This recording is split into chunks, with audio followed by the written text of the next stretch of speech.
Hello and welcome to Tea with Tolkien, an online community for the Hobbit at heart.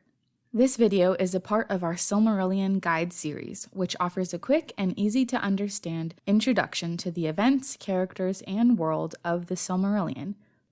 This guide is also available as a free ebook, which can be downloaded at teawithtolkien.com/shop. Chapter 10 of the Sindar. But of bliss and glad life there is little to be said before it ends. As works fair and wonderful, while still they endure for eyes to see, are their own record, and only when they are in peril or broken forever do they pass into song. Meanwhile, in Middle-earth, Elu Thingol and Melian were king and queen of all the elves in Beleriand. These elves were called the Sindar, the Grey-elves of starlit Beleriand.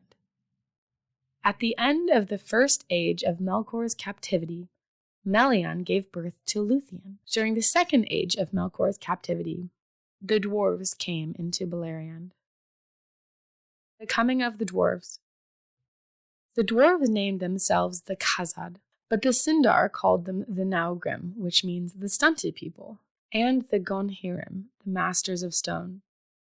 The dwarves delved great halls and mansions for themselves, and the greatest of these was Khazad-dûm, later called Moria. The elves were amazed to see the dwarves, but they could not understand each other at first. The dwarves were eager to learn elvish speech, but reluctant to teach their own. The friendship between the elves and dwarves was always a little bit tense. However, in those days they were willing to work together and coexist for the most part. The quiet return of shadow.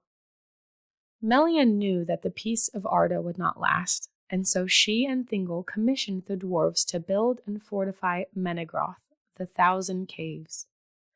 As the third age of Melkor's captivity drew on, evil creatures came into Beleriand.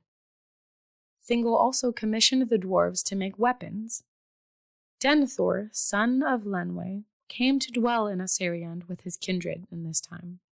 Morgoth returns to Middle-earth. When Melkor slew the trees and came to Middle-earth, Ungoliant went to the region named Ered Gorgoroth, the Mountains of Terror. Morgoth returned to Angband and grew in strength. Morgoth's forces assailed King Thingol, but with the aid of the Naugrim and the hosts of Denethor, they were defeated and retreated to Morgoth. However, Denethor was slain in this time, and many of his people hid away in fear. These elves were now called the Lai-Quendi, the Green Elves. Melian put forth her power and guarded their region with the girdle of Melian. Their hidden kingdom was called Eglador. Later it was called Doriath. There they sat in a watchful peace.